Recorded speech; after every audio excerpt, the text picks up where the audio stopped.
pongámosle nombre y apellido a esa nueva derecha en Colombia esa corriente la encabeza Abelardo de la Espriella. Él fue el que, digamos, logró ese fervor popular de representar esa nueva corriente en el mundo para salvar al país de ese extremismo de izquierda. Y si uno ve a Abelardo y lo compara con los otros candidatos de la centro derecha, pues uno entiende claramente que quien está llamando las cosas por su nombre es Abelardo del Espriella. En Colombia está ocurriendo algo que la política tradicional no ha querido aceptar. La gente dejó de creer en los discursos tibios, en los consensos vacíos y en la falsa neutralidad.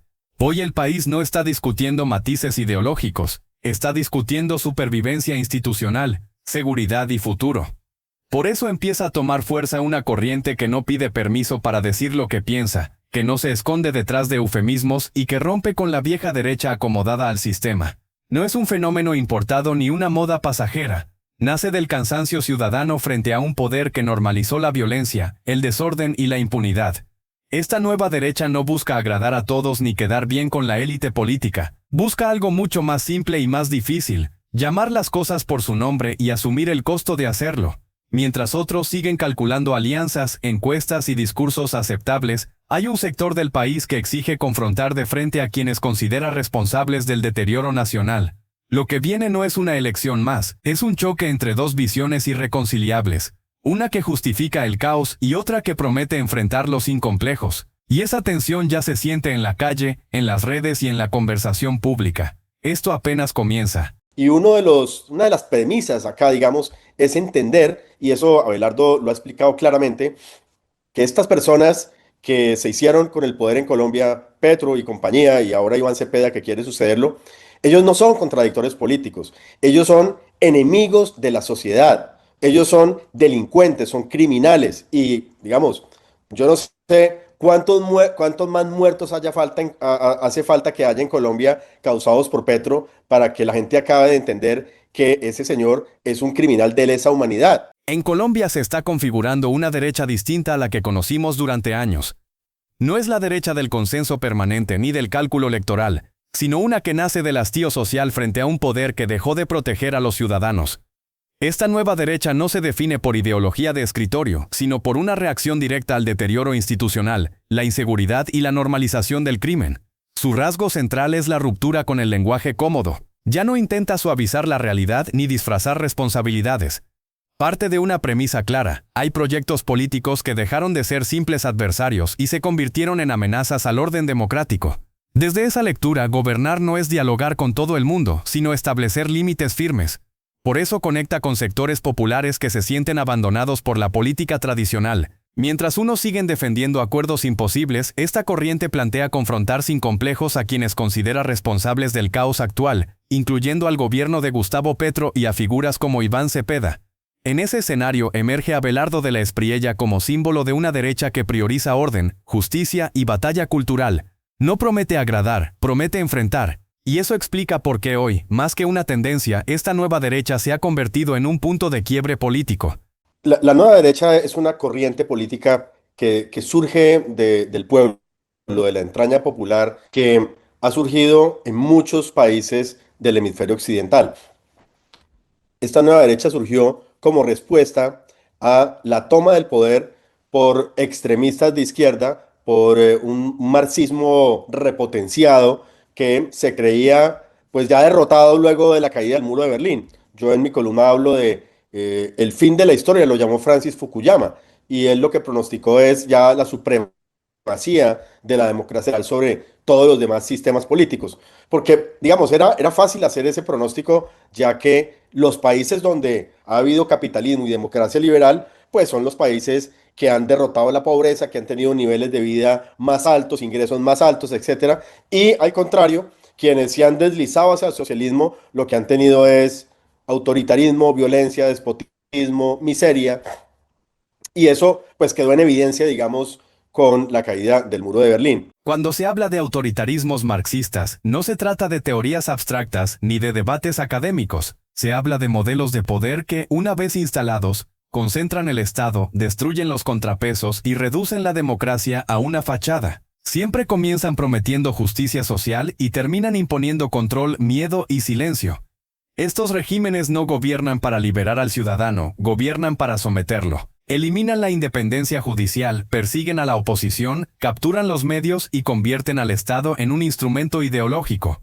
El resultado es predecible. Economías colapsadas, sociedades polarizadas y ciudadanos dependientes del poder político para sobrevivir. Los ejemplos sobran en la región.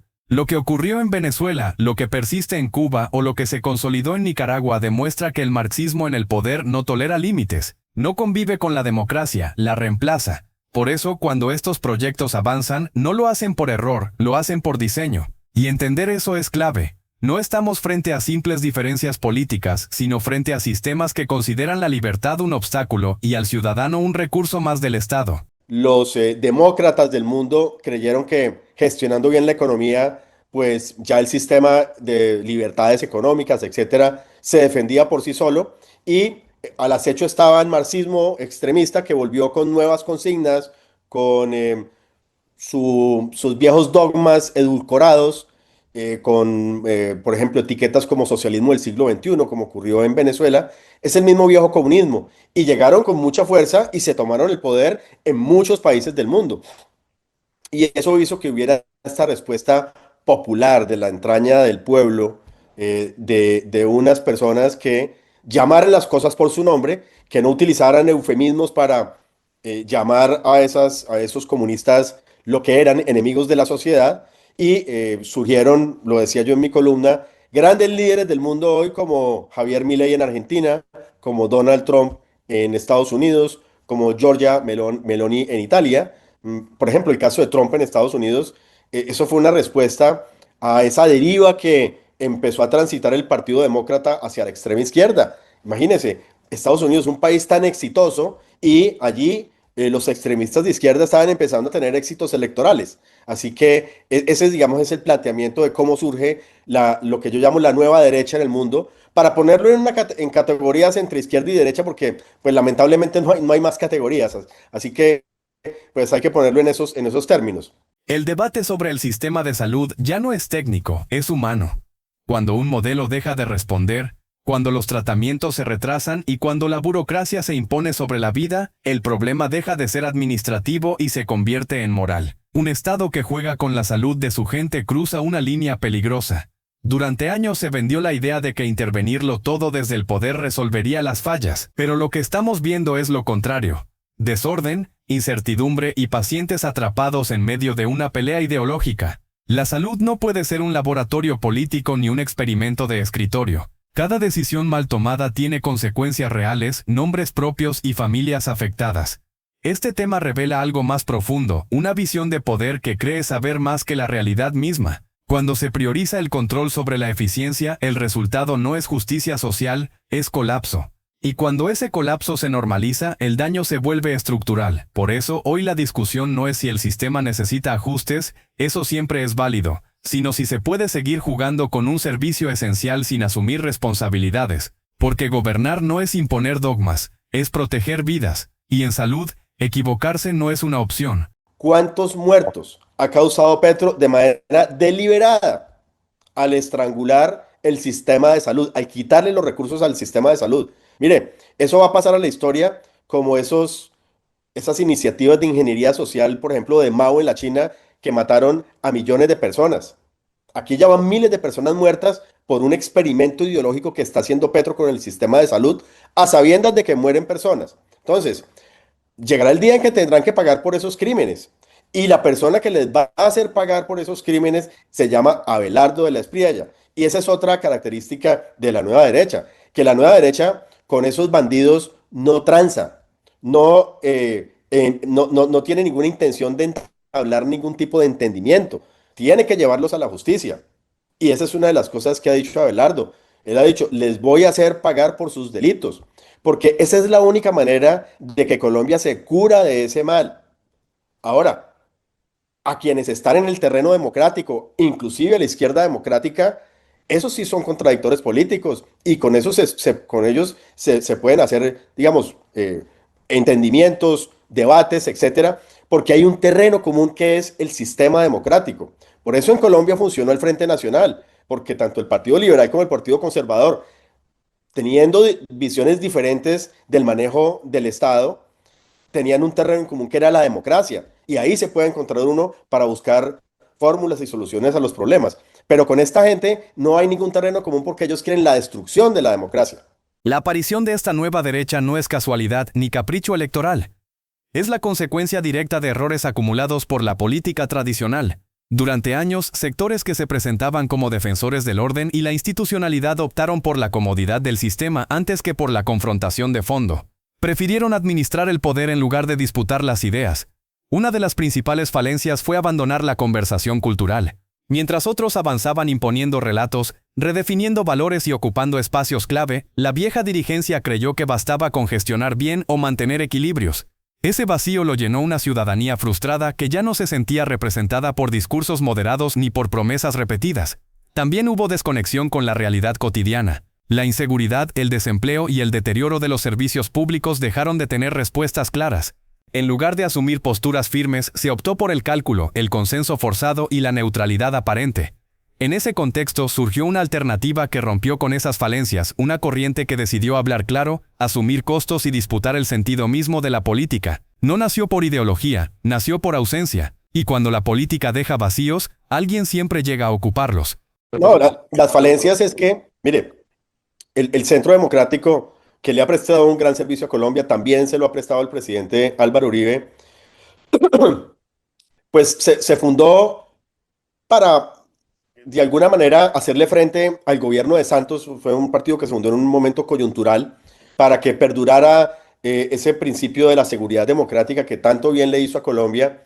Pero cuando esta gente empezó a hacer a ganar la guerra cultural, la extrema izquierda, el Centro Democrático no logró contrarrestar esa amenaza, porque ellos tenían el ADN mucho de la política tradicional. Si uno mira, digamos, el Centro Democrático en las regiones, pues son políticos tradicionales que venían de antes del partido de la U, de estos otros partidos, y son personas que no están haciendo la oposición que hay que hacer, y eso está así por diseño, porque pues el presidente Uribe ha preferido esas personas porque a él le parece que esa es la manera de tener más curules, de lograr alcaldías, pero ha renunciado a la batalla cultural. Y eso es una característica de la nueva derecha. Y es la nueva derecha entiende que para derrotar a la extrema izquierda hay que dar la batalla cultural, sin cuartel. Y eso es lo que está haciendo Abelardo de la Espriella.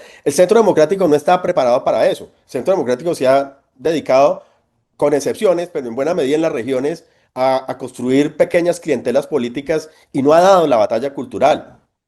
Así que por esa razón, digamos, por ese roce también con la política tradicional de tanto tiempo en el Congreso, qué sé yo, pues se han un poco parecido al resto y no han logrado responder a esa amenaza que significó el advenimiento de Petro al poder. Petro accedió al poder. Ni siquiera el Centro Democrático tuvo un candidato viable en aquellas elecciones y no lo tienen estas elecciones tampoco, porque, repito, es una derecha tradicional que todavía cree en el consenso, todavía cree en tender puentes. Por eso uno oye a la candidata del Centro Democrático, a Paloma Valencia, diciendo que Francia Márquez es una mujer valiosísima.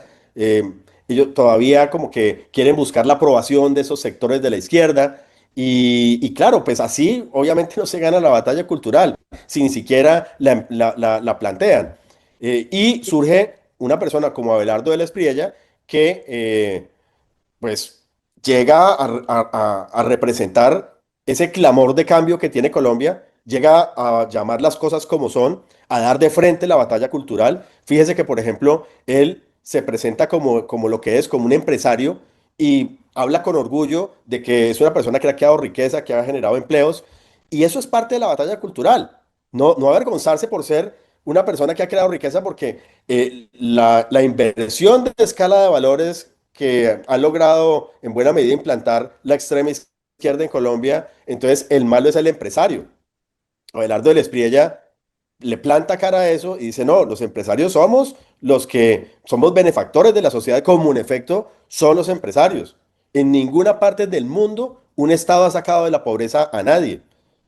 Si usted mira, todos los países de ingresos altos en el mundo llegaron allá porque tuvieron un sector privado robusto, unas empresas pequeñas, medianas y grandes fuertes que crecieron y le generaron oportunidades a todo el mundo. Los estados, si a mucho pueden aliviar algunas condiciones coyunturales de extrema pobreza con un subsidio, pero a nadie sacan de la pobreza. Entonces, esto es para darle un ejemplo. Le doy otro ejemplo.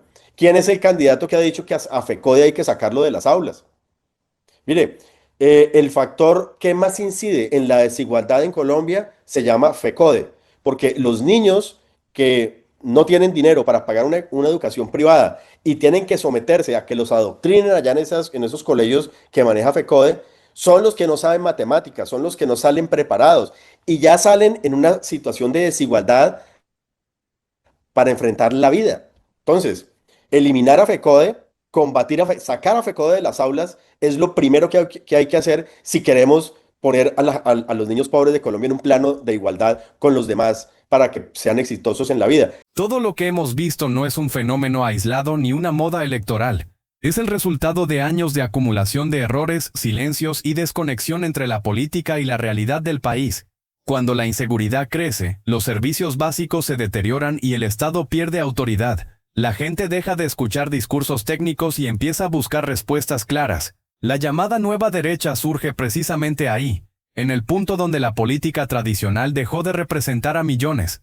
No aparece porque sí, aparece porque durante demasiado tiempo se normalizó el desorden, se justificaron decisiones fallidas y se evitó señalar responsables. Ese vacío no lo llenaron los partidos, lo llenó el malestar ciudadano. Hoy Colombia no está discutiendo simples diferencias ideológicas. Está discutiendo si acepta el deterioro como algo inevitable o si decide enfrentarlo con una postura firme. Y en ese escenario, figuras como Abelardo de la Espriella logran conectar porque representan una ruptura con la ambigüedad. No prometen consenso a cualquier precio. Prometen confrontar lo que consideran el origen del problema. Del otro lado, el actual proyecto de poder encabezado por Gustavo Petro ha profundizado la polarización y el desgaste institucional, generando una reacción que ya no se limita a redes o debates, sino que empieza a consolidarse políticamente. El punto clave es este: cuando una sociedad siente que el Estado deja de protegerla, cambia la forma en que vota, en que se expresa y en que exige. Y eso es lo que estamos viendo. No es solo una elección, es una redefinición del rumbo del país. Lo que venga dependerá de si Colombia decide seguir administrando el caos o enfrentarlo sin rodeos. Esa es la verdadera discusión que se está dando hoy, aunque muchos aún no quieran admitirlo. Si este análisis te aporta claridad, suscríbete, deja tu comentario y comparte este video. Aquí no repetimos discursos, analizamos lo que otros prefieren callar.